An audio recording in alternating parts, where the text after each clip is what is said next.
Bonjour à tous, nous sommes heureux de vous réunir aujourd'hui pour ce webinaire de 30 minutes consacré à la performance analytique avec Tableau et plus simplement, comment optimiser vos dashboards.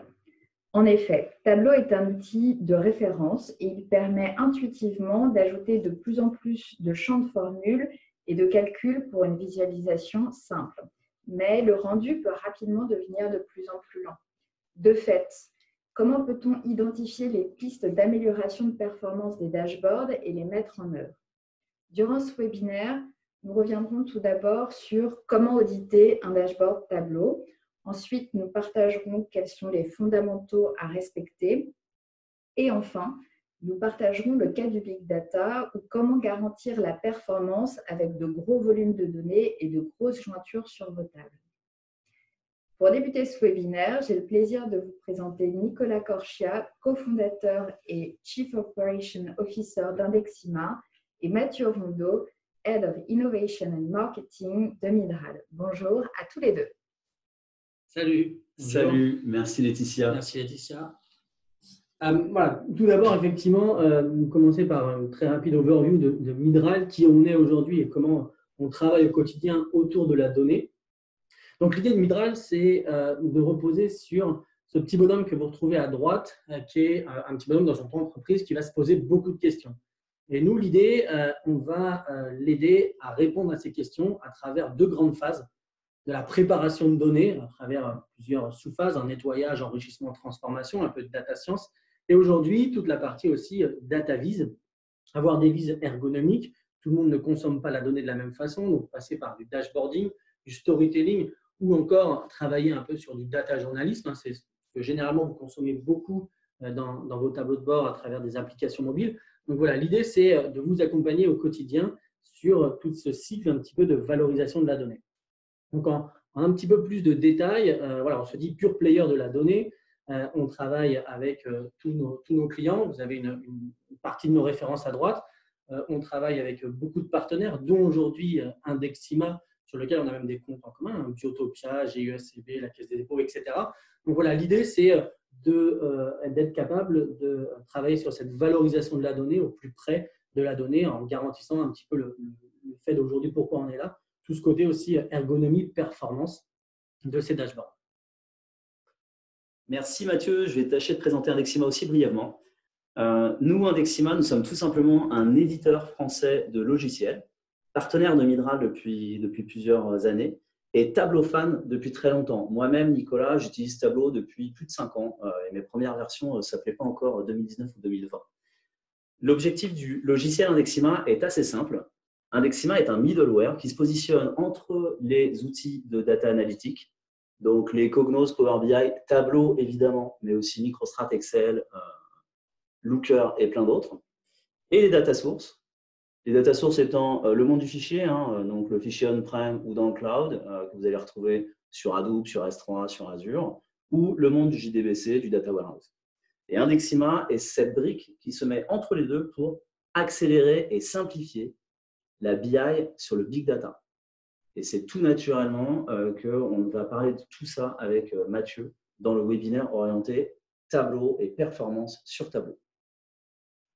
Donc l'idée, c'est un petit peu de poser ce contexte en disant pourquoi aujourd'hui travailler sur la partie performance, la partie optimisation de cette performance et comment elle va s'instruire un petit peu dans votre écosystème à travers le contexte, c'est souvent jugé très technique, l'optimisation de tableaux de bord, souvent source de conflits dans les entreprises parce que voilà, on se dit c'est lent et ça ne marche pas comme on le souhaite. Ça génère beaucoup d'insatisfaction et ça freine très souvent l'adhésion des utilisateurs à aller plus loin dans la navigation et dans la prise de décision avec Tableau. Donc ces enjeux, c'est vraiment ça, c'est d'être capable aujourd'hui à travers cette audit, qui est une audit très très simple, de cibler les tableaux de bord pertinents, de travailler une approche très agile pour justement mesurer au quotidien cette performance et cette amélioration de performance, définir tous ces axes d'amélioration ensemble et mesurer bien sûr tout cette côté projection et comment ça fonctionne. Alors aujourd'hui, on va dire cette plateforme un petit peu Data Performance for Tableau va un petit peu plus en détail vous permettre de tracer des statistiques un petit peu d'utilisation de votre tableau serveur. va être capable d'identifier les dashboards clés sur lesquels vous allez avoir des grosses interactions ou des grosses optimisations à faire. Ça va vous permettre de travailler les problèmes de modélisation et de cibler au quotidien comment avancer et découvrir tous ces axes d'amélioration. Alors, comment ça marche un petit peu dans le détail? On a regroupé ça en 5 étapes très, très simples. La première, on va aller se connecter à vos données directement sur Tableau Serveur. Donc, absorber l'information au quotidien de vos utilisateurs sur leur habitude un petit peu sur Tableau Serveur. On va ensuite corréler cette partie à la partie Tableau Desktop pour essayer de voir un petit peu des axes aussi d'amélioration, puisqu'il y a de l'utilisation sur le serveur, mais l'essentiel aujourd'hui de la créativité, la partie créateur, se trouve sur Tableau Desktop. Ensuite, on va modéliser, compiler et enrichir ces informations pour retirer des analyses à l'intérieur, des analyses d'utilisation, des analyses de taux et de performance, des analyses aussi, on va descendre, on vous montrera tout à l'heure dans la démo, on va descendre aussi sur l'ergonomie, l'utilisation des filtres, l'utilisation de la couleur au quotidien dans Tableau. Tout ça, voilà, pour être capable d'élaborer un plan d'action pour cibler au plus près et bien sûr garantir une amélioration de la performance. Alors aujourd'hui, ce que je vous disais, c'est d'abord absorber la donnée sur la partie tableau serveur. Donc, c'est l'essentiel du temps, par exemple le temps d'affichage du nombre de vues de vos dashboards au quotidien. C'est la distribution du temps par jour. Ça, c'est intéressant parce que c'est plutôt consommé le lundi, le mardi, le mercredi, etc. C'est des temps d'affichage, voilà, de garantir, parce que tout le monde, un dashboard par défaut, souvent on dit toujours qu'il est lent, tout le monde dit que c'est lent. Et au quotidien, c'est vrai que vraiment, il faut avoir ces KPI pour se dire lequel est plutôt lent aujourd'hui. Et la partie tableau desktop va être plutôt à s'attaquer à comment votre dashboard est structuré et vous apporter des bonnes pratiques pour derrière améliorer et optimiser votre partie sur tableau desktop. Donc l'idée de cette démo que je vais vous faire dans quelques instants, c'est de vous montrer, donc on a déjà connecté l'information et modélisé au travers de tableau serveur et tableau desktop. Je vais vous montrer le résultat qui est une analyse aujourd'hui de l'utilisation d'un tableau serveur pour un de nos clients, où on va faire ressortir les KPI un petit peu clés d'utilisation de ces dashboards au quotidien, et ensuite de descendre dans le détail de l'analyse de tableau desktop pour voir quels sont les axes d'amélioration du tableau de bord qu'on va créer. Alors, tout d'abord, donc là, je me retrouve dans un tableau. Vous reconnaissez un petit peu l'interface. On va pouvoir même se mettre en visualisation. L'idée, ici, on va présenter la performance et toute la partie performance d'affichage sur tableau serveur. Donc, on va retrouver à gauche un graphique ici qui va vous dire, par rapport au temps moyen d'affichage, aujourd'hui de la vue, donc plus on va aller vers le haut, plus on a un affichage qui est long. Et en bas, vous allez retrouver le nombre d'affichages. Donc, combien de fois sont sollicités le tableau de bord en question. Donc, on a aujourd'hui, par exemple, tout ce qui est en haut à droite, on va avoir une statistique de tableaux qui sont très utilisés et qui sont très, très lents.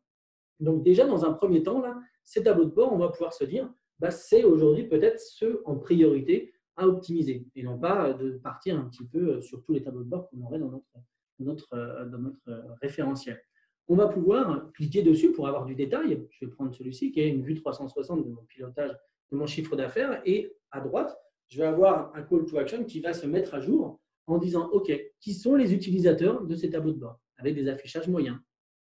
Quelles sont les heures d'affichage? On voit qu'on a des pics aux alentours de 11 heures, des pics aux alentours de 17 heures. Donc là, on va pouvoir avoir des axes pour corréler, de se dire, voilà, est-ce qu'à cet instant, je n'ai pas d'autres traitements qui pourraient tourner sur mon serveur? Et est-ce que je vois aussi que j'ai des pics plutôt le lundi? C'est un tableau de bord qui est plutôt regardé le lundi, donc peut-être, voilà, c'est aussi un second axe d'optimisation qu'on va pouvoir traiter. Donc, ce tableau de bord-là, sur la partie Data Performance Tableau Serveur, va nous permettre aujourd'hui de cibler très rapidement quels sont un petit peu les dashboards en question sur lesquels on va travailler. Donc, si on fait un zoom un petit peu sur celui-ci, qui est la vue 360, et on va descendre d'un étage pour aller dans la partie tableau desktop. Là, je vais me retrouver dans un audit un petit peu de cette partie tableau desktop, qui va me donner aujourd'hui une vue 360 un petit peu de ce dashboard. Il comprend 2 sources de données, ce dashboard.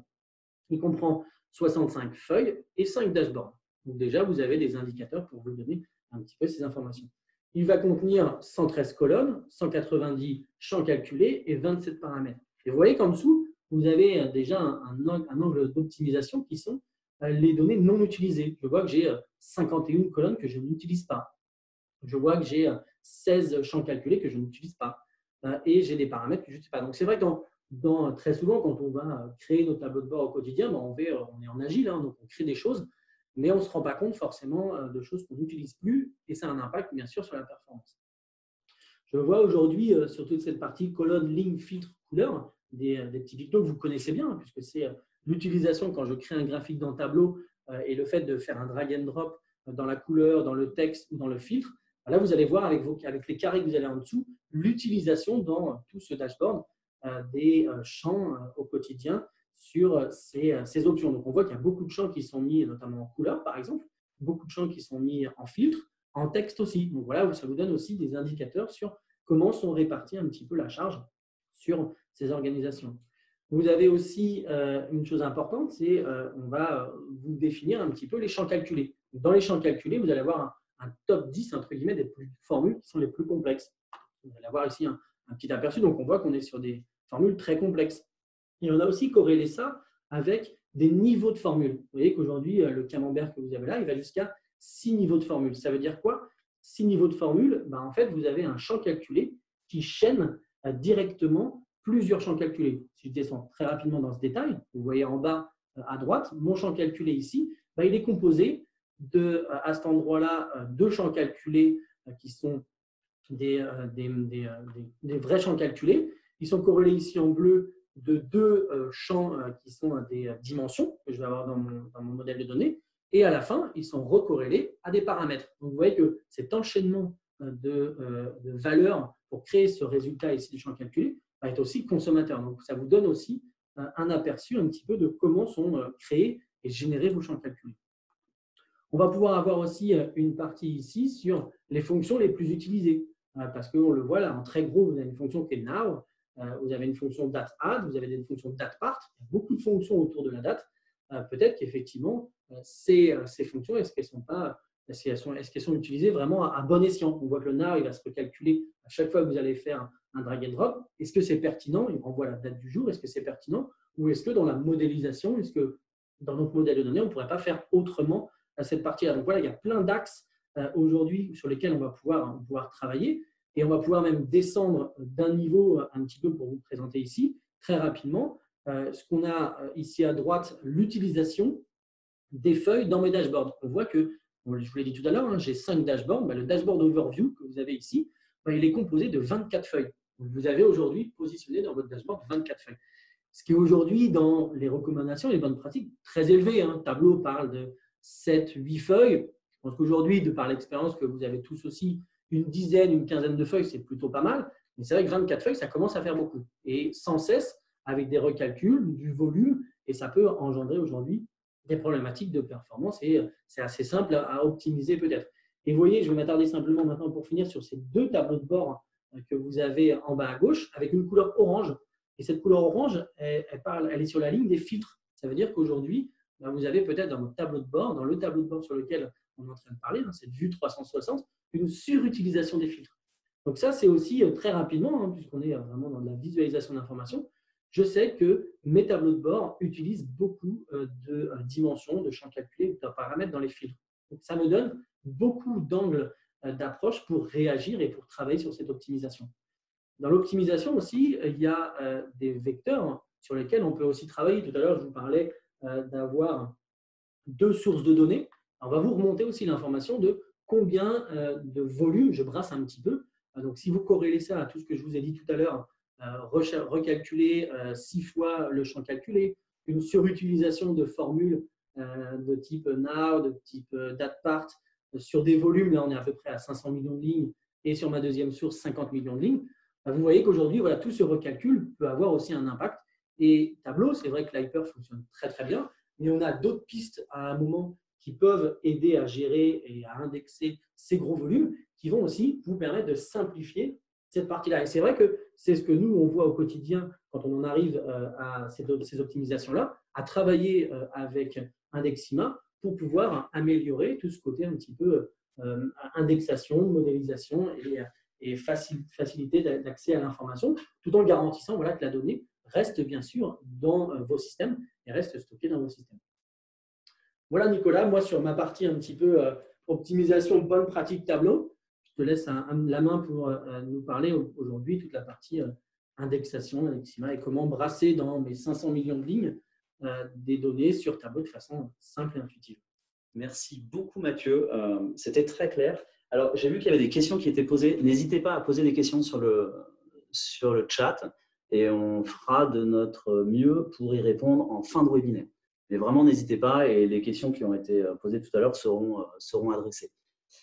Donc, pour rebondir sur ce que disait Mathieu, effectivement, déjà, la démo que vient de faire Mathieu est assez frustrante parce que je sais, Mathieu, que tu as pas mal de KPI à mettre en avant dans l'outil d'audit de perf que vous avez développé chez Midral. Et c'est frustrant de ne pas pouvoir en voir plus sur ce webinaire qui est un petit peu court. Pour compléter ce que tu viens de dire, tu es sûr que les LOD, les formules, les paramètres, les champs calculés que tu vas rajouter et que tu vas chaîner dans tes dashboards ont un impact sur les calculs lorsque la volumétrie est très grosse. Alors, c'est assez facile à comprendre et je vais essayer de faire une analogie assez enfantiste. Vous connaissez tous les Lego. Donc, imaginons que notre data soit des Lego. Et faire de la BI sur cette data, c'est par exemple compter le nombre de briques bleues de taille 8 que j'ai dans un tas de Lego. Alors, pour cette analogie assez simple, on pourrait imaginer que vos Lego sont des tickets de caisse et vos briques bleues de taille 8, ce sont les clients qui n'ont pas encore de compte de fidélité, de carte de fidélité. Ça vous intéresse de les suivre, donc vous voulez les compter. Et c'est exactement ce que vous allez faire dans Tableau. Donc, quand le tas de Lego n'est pas énorme, aucun problème. Vous poussez un petit peu les briques, vous les rangez manuellement et visuellement, vous êtes très rapidement capable de compter le nombre de briques bleues de taille 8. La problématique commence à se complexifier lorsqu'on n'est plus dans du small data, lorsque le tas n'est plus facile à appréhender pour un être humain. Et c'est ce qu'on appelle le big. Et alors, le big data, c'est quoi? On pourrait parler en téraoctets, on pourrait parler en nombre de lignes, en nombre de briques de Lego. On pourrait aussi parler en mémoire. Est-ce que le big data, c'est ce qui ne tient plus en mémoire sur un ordinateur? On pourrait dire tout ça. Moi, j'ai plutôt envie de vous donner une image et de se dire que le big data, c'est comme si votre tas de Lego était un océan de Lego et que vous ne soyez pas capable de voir le bout de cet océan. Cet océan s'étale à perte de vue. Eh bien, lorsque vous posez toujours la même question qui est combien j'ai de briques bleues de taille 8 dans cet océan, vous comprenez bien que ça devient un petit peu plus compliqué. Et si ensuite vous vous dites, ah, maintenant je cherche les briques bleues de taille 8, mais aussi celles qui sont accrochées à une brique orange de taille 2, ça se complexifie et c'est là qu'on va retrouver les chaînages. Exactement, que tu as pu voir. Les formules de calcul qui se chaînent et qui se recalculent au fil de l'eau. Eh bien, c'est ça. Faire de la BI sur du big data, c'est se poser ce type de questions sur un océan de Lego. Alors, vous avez sûrement déjà essayé. Et du coup, vous vous êtes sûrement déjà branché à des systèmes qu'on va appeler traditionnels, type Vertica, Snowflake, Impala, Hadoop. Et du coup, vous connaissez par cœur ce type de fenêtre. Executing Query. La fenêtre qui dit Tableau est en train de poser une question à une data source externe et la data source externe est en train de chercher. Qu'est-ce qui se passe? Votre data source externe est tout simplement en train de compter le nombre de briques bleues dans l'océan. Et l'océan étant grand, ça va prendre du temps. Alors, Mathieu, tu vas me dire, on est en 2020. Faire des stats sur des gros volumes de données, par exemple des tickets de caisse ou des transactions bancaires, ça va. Ça fait un moment qu'on le fait et on fait déjà de la BI depuis longtemps sur ce type de volumétrie. Et à ça, je vais te répondre, mais est-ce que tu sais vraiment ce qui se passe quand tu le fais? Et est-ce que tu es sûr que tu utilises pleinement l'agilité de Tableau lorsque tu fais ta BI sur du big data? Alors, je vais t'expliquer pourquoi j'ai cette vision des choses. En fait, lorsque tu fais aujourd'hui de la BI sur du big data, je suis sûr à 99,9% que ce que tu fais, c'est commencer par trier tes Lego par taille ou famille de couleurs afin d'en sortir différentes catégories. Et qu'ensuite, tu filtres tes catégories pour te concentrer uniquement, par exemple, sur les Lego de dégradé de bleu. C'est un peu le data mart, en fait. Un peu, j'enrichis, je regarde un petit peu et je stocke que je vais avoir besoin à un instant T. Exactement. Et tu as filtré même. Exactement. Donc, tu as réduit ton big en small. Exactement. On le découpe en plusieurs parties. Ensuite, une fois que tu as découpé, c'est assez facile de compter le nombre de briques bleues que tu as dans chacun des petits tas. Et puis, tu vas rassembler tout ça sans rentrer dans des notions mathématiques trop compliquées. Tu vas faire tes sommes et être capable d'appréhender le nombre total de briques bleues qu'il y avait sur l'océan. Puisqu'en fait, tu n'es pas parti sur un océan, mais plutôt sur une mare à canne. Ça s'appelle, comme tu l'as très bien dit, des data marts, des extracts, des cubes. Et c'est le fruit de data engineering. Donc, en fait, pour sortir ces petits tas bleus, tu vas demander à une équipe de data engineers de te générer des petits tableaux. Pour les utilisateurs Tableau, c'est ce qu'on retrouve derrière les tableaux data extract ou encore derrière Hyper. Quand une team de data engineers vous prépare un extract Hyper, c'est ce qu'elle fait. Elle trie des Legos, elle trie des tickets de caisse en fonction du nombre de produits que vous avez dessus ou en fonction de la couleur du logo. Du Lego, pardon. C'est super. Ça s'appelle une chaîne de transformation. On parle souvent d'ETL, Extract, Transform, Load. En réel, vos chaînes de transfert de données ressemblent plus souvent à Extract, Transform, Load, Transform, Load, Transform, Load, Transform. Et encore. Ça marche très bien. Effectivement, pour répondre à une famille de questions et pour faire un premier niveau d'analyse, tu vas demander à ton équipe de data engineer de générer un extract Hyper. Ensuite, tu vas probablement te poser une autre famille de questions, une autre typologie de questions, peut-être autour des briques rouges ou autour des briques de longueur supérieure à 5. Pour faire ça, tu vas rappeler ta team de data engineer et tu vas monter un projet qui va te permettre de sortir un deuxième extract Hyper. Et tu me vois venir, en fait, ce qui va se passer, c'est que tu vas le faire une troisième fois pour la troisième famille de questions que tu te poses. Et puis, tu vas le faire comme ça, tant que tu te poses des questions. Et on fait tous de la BI agile. Qu'est-ce qu'on veut faire? On veut se poser de plus en plus de questions et y répondre de plus en plus rapidement. Malheureusement, quand tu fais ces extract Hyper, tu fais beaucoup de duplication de données. Tu as beaucoup de pilotage projet, d'aller-retour avec ta team de data engineer. Tu dépenses énormément d'énergie et tu accumules énormément de frustration. Parce que ta donnée est silotée et que ta donnée, tu ne peux pas la croiser et ça devient de plus en plus compliqué. Je vais essayer d'accélérer parce que je vois que le temps file. Chez Indexima, ce que nous proposons, c'est un data hub qui vient se mettre entre l'océan et les data viz pour que chacune des data viz ne pointe plus sur un extract, mais sur l'océan directement. Et ce qu'on te propose, Mathieu, et ce qu'on propose à tous les gens qui font du tableau et de l'extract, c'est de remplacer les équipes de data engineer par des algos de machine learning. Et c'est ce que fait Indexima. Indexima est cette brique qui se positionne entre votre data viz et votre océan de data pour simplifier et accélérer, sans intervention humaine, vos data viz. Alors, on a fait beaucoup de slides. Je vais vous faire une démo pour vous montrer qu'en fait, il est possible de faire de la BI agile sur des milliards de lignes. Donc, on va considérer que c'est du big data, hein, les milliards de lignes. Souvent, je crois qu'on est pas mal. Hein. Les problèmes de perf arrivent souvent quand on est dans les centaines de millions.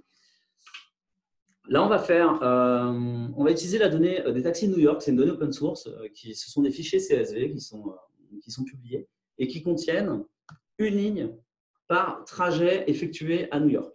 Donc, ces fichiers étaient sur S3. Il y a 20 milliards de lignes avec un schéma assez simple, mais quand même un schéma. Donc, ce n'est pas juste une table à plat.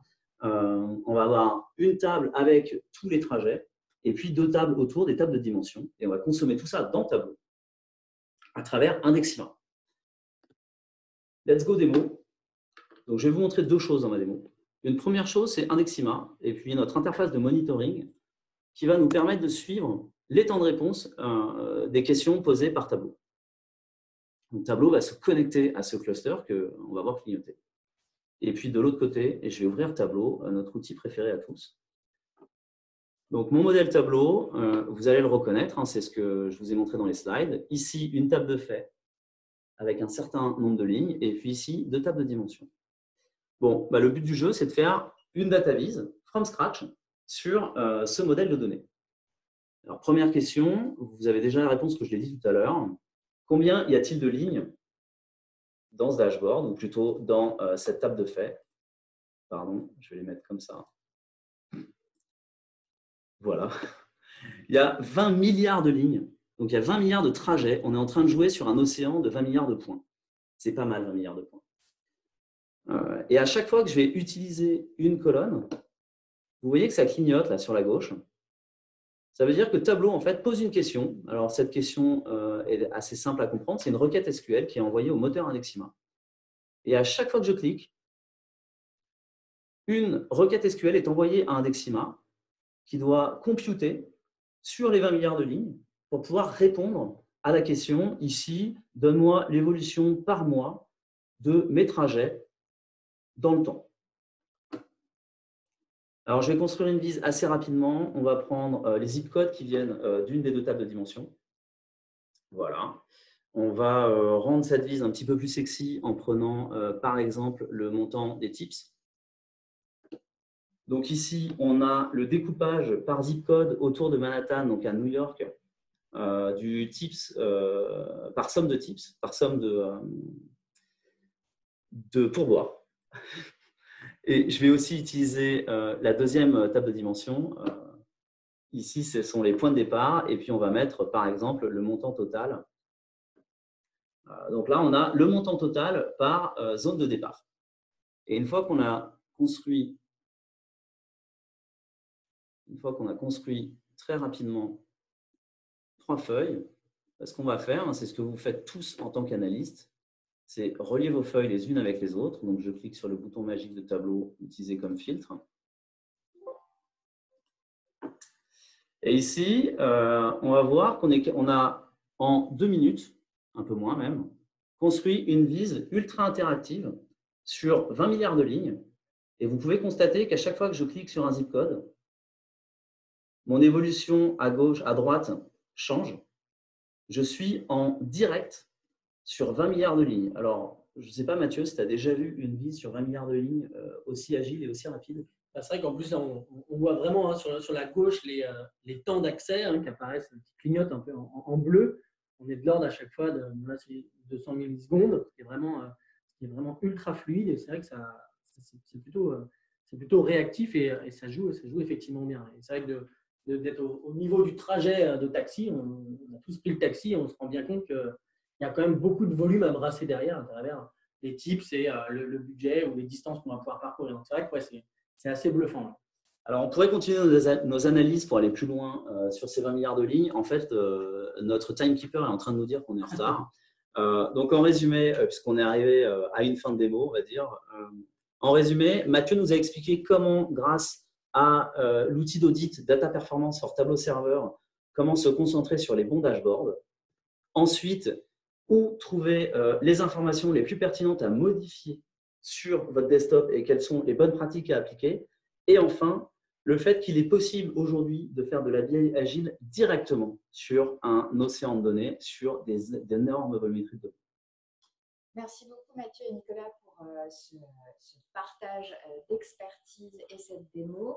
On va commencer à prendre les questions pour les quelques minutes qu'il nous reste. La première question s'adresse plus certainement à Mathieu.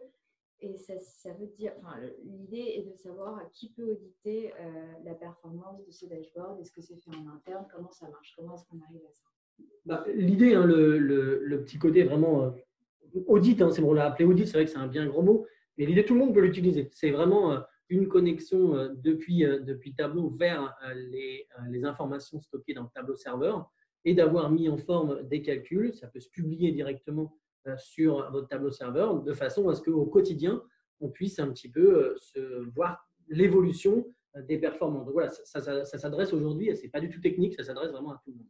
C'est un dev interne du coup? C'est une prestation de… Oui, aujourd'hui, c'est effectivement on va dire un plugin, une application, un tableau de bord qu'on connecte directement, qu'on a créé nous aujourd'hui chez Midral, qui permet voilà, de mieux comprendre un petit peu vos dashboards, mieux cibler les dashboards pour aller plus loin dans cette optimisation qui est souvent quelque chose de complexe, l'optimisation, parce que voilà, on n'arrive jamais, les gens sont très insatisfaits.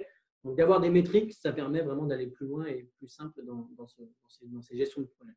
Et du coup, combien de temps il faut compter pour la mise en œuvre de cette dashboard? En règle générale, on va venir une première journée pour plugger un petit peu les tableaux de bord directement dessus. On va laisser tourner, sauf si vous avez déjà beaucoup d'historique, quelques jours. Et en moins d'une semaine, on est capable déjà d'avoir des très bonnes tendances autour de l'utilisation et on définit ensemble des plans pour pouvoir améliorer un petit peu la performance. Et finalement, on a un peu la même question pour Indexima. Combien de temps il faut pour mettre en œuvre Indexima et quelles implications pour les systèmes existants? Alors en fait, Indexima est totalement transparent d'un point de vue de Tableau, c'est-à-dire que dans Tableau, on fait juste un switch de data source. Donc on bascule de, par exemple, Snowflake ou Vertica vers une data source de type Indexima. Et d'un point de vue installation, Indexima se déploie on-prem sur un cluster standalone ou sur votre Hadoop ou même sur les marketplaces de vos clouds préférés. Donc en fait, quand on est en mode marketplace, c'est en 3 clics, vous pouvez déployer Indexima. Ok, on va peut-être prendre une dernière question parce qu'on est assez en retard. Alors peut-être, il y a une des questions qui était posée qui était est-ce que la requête fait tableau Indexima S3? Est-ce qu'il y a du cache et qui est complété par il aurait été plus intéressant de montrer comment fonctionne Indexima en background. Alors effectivement, on n'avait pas suffisamment de temps, mais vous pouvez nous contacter Stéphane et Martin pour qu'on puisse rentrer dans le détail. Pour le faire, pour vous donner quand même une overview de réponse, Indexima, à l'intérieur d'Indexima, vous allez retrouver une structure qui nous est propre qui s'appelle l'hyperindex et qui se calcule de manière automatisée. Et cet hyperindex pourrait être assimilé à un cache ou en tout cas à une structure multidimensionnelle qui serait au croisement du cache, du Cubolap, du Datamart et de l'index que vous retrouvez dans le partitionnement. Et en fait, des hyperindex dans une table, vous en retrouvez autant que vous voulez. Et ces hyperindex sont un peu viraux, c'est-à-dire qu'ils bougent tout seuls. Ensuite, ce qui se passe en background dans Indexima et comment administrer tout ça, j'ai envie de vous dire, vous pouvez ouvrir la boîte noire si vous voulez, mais souvent, ce que font nos clients, c'est qu'ils laissent juste le moteur et les algos de machine learning travailler tout seul. Ok. De toute manière, il nous reste quelques questions à traiter, mais par souci de temps, on reviendra vers chacun d'entre vous pour vous apporter les réponses à ces questions. Merci à tous pour votre participation.